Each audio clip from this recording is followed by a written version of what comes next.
పండగలే high power ఉల్లాసం high power ఉత్సాహం high power ఆరోగ్యం హై పవర్ ఆనందం గుంటూరు వారి ట్రిపుల్ ఎక్సెల్ మరియు హై పవర్ హార్స్ దేశవాళీ మినపగుళ్ళు బంధాలు అనుబంధాలు మరింత దృఢంగా మరింత బలంగా.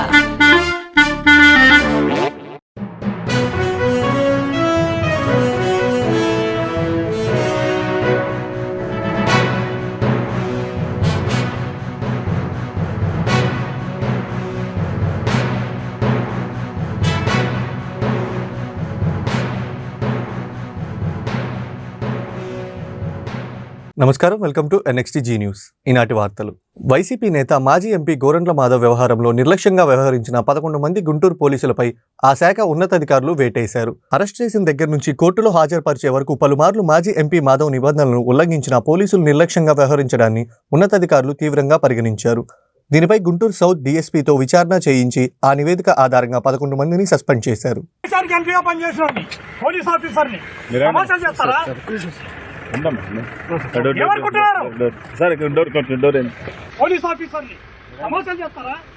యావత్ జీవితాన్ని సంకీర్తనంగా మలుచుకొని శ్రీవారి సేవలో జీవితాన్ని ధన్యం చేసుకున్న భాగ్యశాలి గరిమెల్ల బాలకృష్ణ ప్రసాద్ అని మాజీ ఉపరాష్ట్రపతి వెంకయ్యనాయుడు అన్నారు.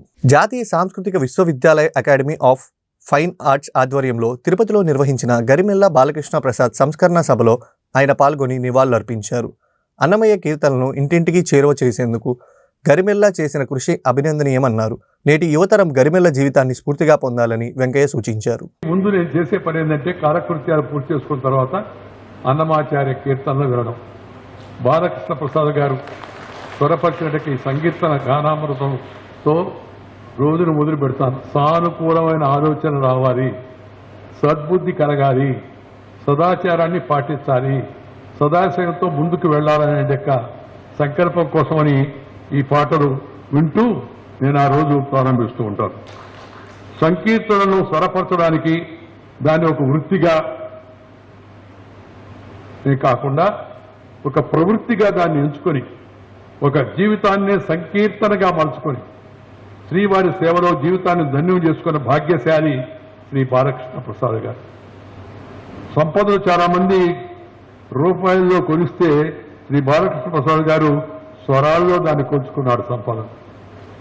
అన్నమయ్య సంకీర్తన ప్రాజెక్టు ద్వారా శ్రీవారి ఆస్థాన గాయకుడుగా నియమితులై శ్రీవారి సేవలో జీవితాన్ని ఆయన ధన్యం చేసుకున్నాడు. ధన్యజీవి.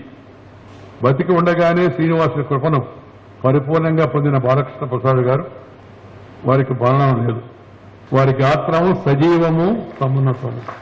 ప్రత్యేకించి యువతరం శ్రీ బాలకృష్ణ ప్రసాద్ గారి జీవితం నుంచి స్ఫూర్తి పొందాలనేది నా యొక్క ఆకాంక్ష. ప్రజా రాజధాని అమరావతికి పునరుజ్జీవం పోసేందుకు కూటమి ప్రభుత్వం విస్తీర్ణపైన దృష్టి సాధించింది.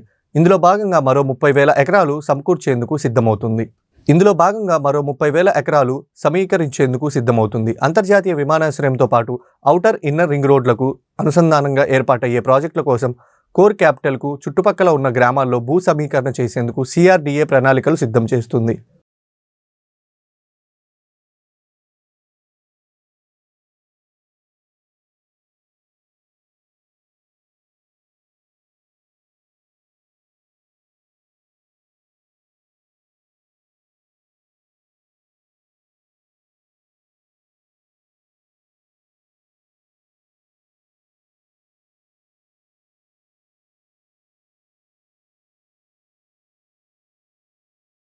విద్య ద్వారానే ఉజ్వల భవిష్యత్ సాధ్యమని గుంటూరు తూర్పు ఎమ్మెల్యే మొహమ్మద్ నజీర్ స్పష్టం చేశారు.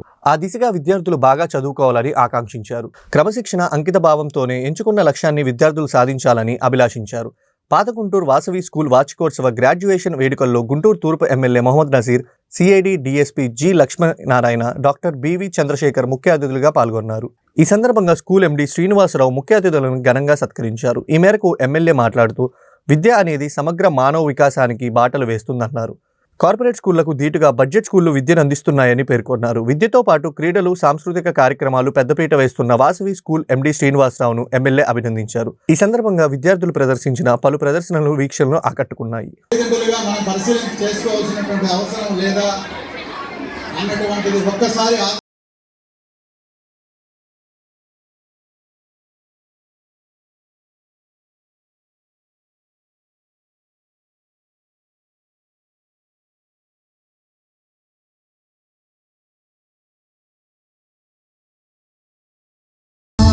We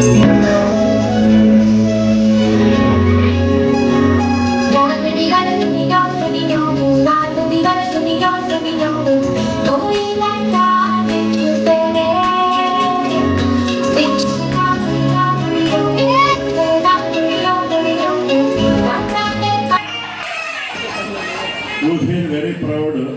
We are felicitate to them. ఎంతో విలువైన సమయాన్ని కేటాయించి మా ఫంక్షన్కి వచ్చినందుకు చాలా ధన్యవాదాలు. బిలౌడ్ చీఫ్ గెస్ట్ చంద్రశేఖర్ గారు, రెనౌన్డ్ సైకాలజిస్ట్, మా స్టూడెంట్స్కి చాలా విలువైన మోటివేషన్ ఇచ్చి డెవలప్ చేశారు. Thank you sir.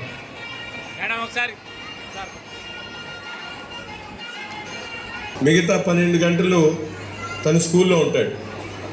మేము నేర్పించేదానికన్నా వాడి జీవితంలో మార్పు వచ్చేటువంటి విషయాల్ని నేర్పించేది ఎవరండి? School, teachers, principal. సో వాళ్ళని గౌరవించాలి, వారు చెప్పినటువంటి విషయాల్ని పాటించాలనేటువంటి ఆలోచన ఎవరి ద్వారా వస్తుంది? పేరెంట్స్ ద్వారా వస్తుంది.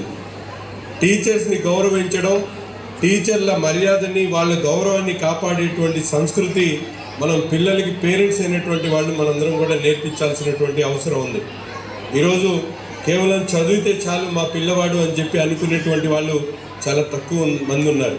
మా వాడు చదువుకోవాలి, అందరికన్నా మంచి మార్కు రావాలనుకునేటువంటి వాళ్ళు చాలా ఎక్కువ మంది ఉన్నారు. ఈరోజు ఇంటర్మీడియట్ ఎగ్జామ్స్ రిజల్ట్స్ వచ్చినాయి. 100లో 94 మంది గుంటూరు జిల్లాలో పాస్ అయినటువంటి పరిస్థితులు. ఎప్పుడు కూడా ఇంత హై స్కోర్ రాలేదు. అంటే ప్రతి ఒక్క పిల్లవాడు కూడా బాగా చదువుకుంటా ఉన్నాడు. చదువు అనేది ఈరోజు పెద్ద సమస్య కాదు.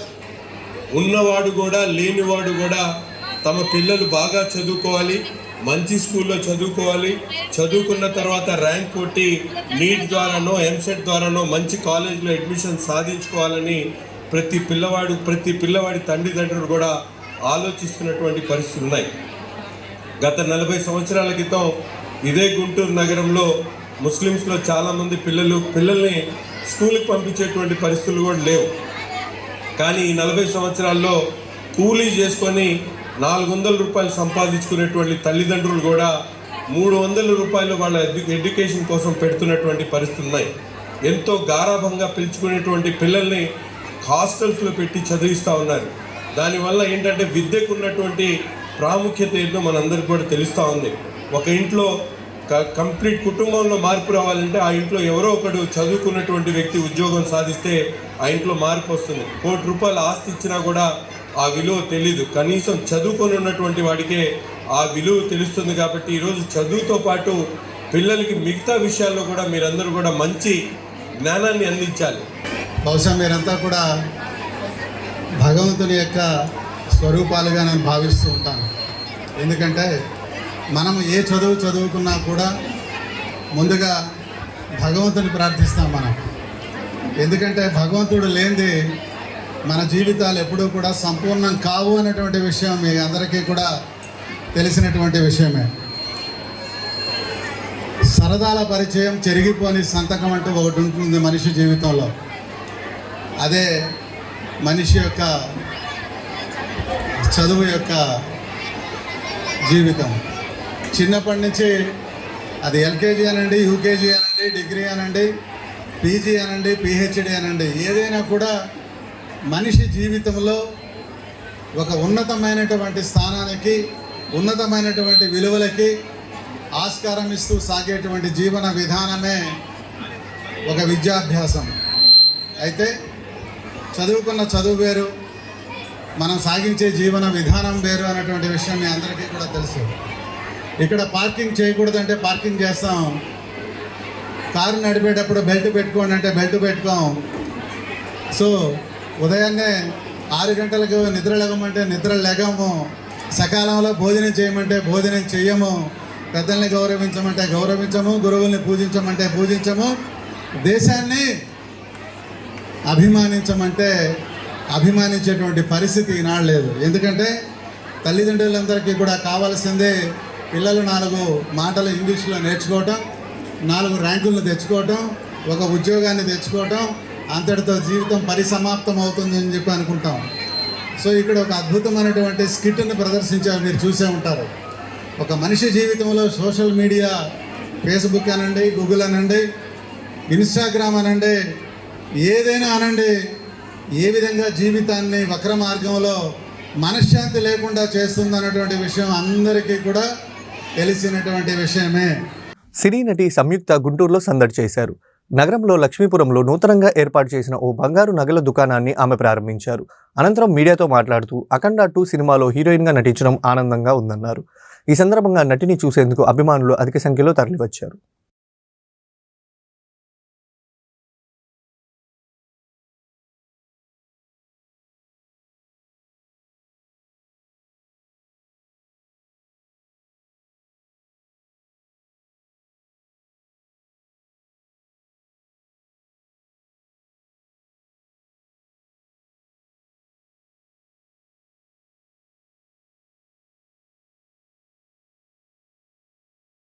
హ్యాపీ. నాకు గుంటూరు చాలా ఇష్టం. 3 times వచ్చాము Guntur, Ongole, Vijayawada. Next release I think Nari Nari Naduma Murari with Sharwanand. దాని తర్వాత September I have Swayambhu and అంగండ 2 release. As an actor, as a co-actor, it is so comfortable to work with Balakrishna garu. ఎందుకంటే he's very supportive and I don't know, he's very much with the director when working on a scene. I really had a very good time working with him.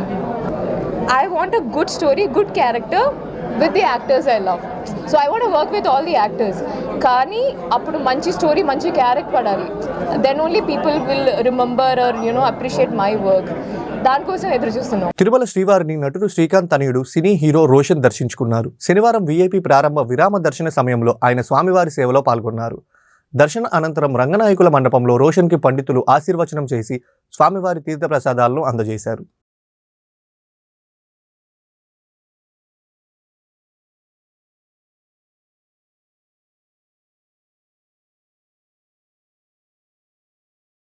ఈసారి జనవరి రావాల్సింది కుదరలా, ఇప్పుడు వచ్చాను. చాలా సంతోషంగా ఉంది. అంతా చాలా బాగా జరిగింది. అండ్ ఇవాళ హనుమాన్ జయంతి. నెక్స్ట్ ఛాంపియన్ అండి. అనౌన్స్మెంట్ కూడా ఒకటి వచ్చింది కదా, March 13th రోజు ఒక అనౌన్స్మెంట్ వచ్చింది. సో 50% షూట్ కంప్లీట్ అయింది, ఇంకో 50% ఉంది. త్వరలో అప్డేట్స్ చేయండి. భారతదేశంలోనే మంగళగిరి ప్రభుత్వ ఆసుపత్రిని అగ్రగామిగా నిలిపేందుకు కృషి చేస్తున్నామని మంత్రి నారా లోకేష్ అన్నారు. మంగళగిరిలో అత్యాధునిక వసతులతో నిర్మించే 100 పడకల ఆసుపత్రికి మంత్రి కందుల దుర్గేష్తో కలిసి ఆయన భూమి పూజ చేశారు. ఆసుపత్రి నిర్మాణ నమూనాలను మంత్రులు పరిశీలించారు. గత ఎన్నికల సమయంలో మంగళగిరి వాసులకు అత్యాధునిక ఆసుపత్రిని నిర్మిస్తానని హామీ ఇచ్చానని, దానిని నెరవేర్చబోతున్నందుకు సంతోషంగా ఉందన్నారు. మంగళగిరి టిట్కో నివాసుల వద్ద దివిస్ లేబొరేటరీ ఏర్పాటు చేసి సురక్షిత తాగునీరు పథకాన్ని లోకేష్ ప్రారంభించారు. ప్రైవేట్ ఆసుపత్రికి ధీటుగా ఈ 100 పడకల ప్రభుత్వ ఆసుపత్రి ఉంటుంది. ఒక జోనింగ్ కానివ్వండి, స్టాఫింగ్ కానివ్వండి, మెరుగైన సదుపాయాలు కానివ్వండి అందించే లక్ష్యంతో మేమందరం ఉన్నాం. అమరావతి పనులు కూడా ప్రారంభమైనాయి. సో ఈ ఆసుపత్రికి బాగా రద్దీ కూడా ఉంటుంది. నేను వస్తూ ఉంటారు, ట్రీట్మెంట్ పొందుతూ ఉంటారు. ఇక్కడ ఆర్థో కానివ్వండి, డయాలసిస్ సెంటర్ కానివ్వండి, మన నియోనేటల్ కేర్ కానివ్వండి, ఇవన్నీ కూడా ఇక్కడ అందిస్తాం జరుగుతుంది. సో డీ అడిక్షన్ సెంటర్ కూడా గౌరవ సభ్యులందరూ కూడా నాతో మాట్లాడి డీ అడిక్షన్ సెంటర్ కూడా ఇక్కడ ఉండాలి, తలసీమియా సెంటర్ కూడా ఇక్కడ ఉండాలని కమిటీ సభ్యులు ప్రత్యేకంగా కూర్చున్నప్పుడు వాళ్ళు కోరటం జరిగింది. వాళ్ళ కోరిక మీద కూడా అది కూడా ఈ హాస్పిటల్లో పెడతాం జరిగింది. ఇట్లా ఎన్నికల ముందర మంగళగిరి ప్రజలకు నేను ఇచ్చిన హామీలు ఒక పద్ధతి ప్రకారం నిలబెట్టుకుంటాం, ముందరికెళ్తున్నాం. అహర్నిశలు మంగళగిరి ప్రజల కోసం మేము కష్టపడతాం. నా లక్ష్యం ఒకటే, అన్ని రంగాల్లో మంగళగిరి నెంబర్ 1 ఉండాలి. దాంట్లో భాగంగా ప్రజలు కూడా మీ పైన కూడా బాధ్యత ఉంది. ప్రభుత్వం చేపడుతున్న కార్యక్రమాలకి మీరు సహకరించాలి. ఇట్లా పార్కులు, కళ్యాణ మండపాలు, భూగర్భ డ్రైనేజ్, ఆసుపత్రి, అన్ని కార్యక్రమాలు మంగళగిరిలో మనం యుద్ధ ప్రాతిపదికగా చేస్తాం, ఒక ఆదర్శంగా చేద్దాం. ఉప ముఖ్యమంత్రి పవన్ కళ్యాణ్ తన కుటుంబ సభ్యులతో కలిసి హైదరాబాద్ చేరుకున్నారు. సింగపూర్లో జరిగిన అగ్ని ప్రమాదం తన చిన్న కుమారుడు మార్క్ శంకర్ గాయపడడంతో ఈ నెల 8న సింగపూర్ వెళ్లి పవన్ 4 రోజుల పాటు అక్కడే ఉన్నారు. కుమారుడు కోలుకొన్నాక నిన్న రాత్రి సతీమణి అన్నా లెజినోవా, కుమారుడు మార్క్ శంకర్, కుమార్తె పోలెన్ అంజనాతో కలిసి హైదరాబాద్ చేరుకున్నారు. శంషాబాద్ ఎయిర్పోర్ట్ దిగాక మార్క్ శంకర్ను ఎత్తుకొని బయటికి వచ్చారు. హైదరాబాద్లో మార్క్కు మరింత వైద్యం చేసేందుకు ఏర్పాట్లు చేస్తున్నారు.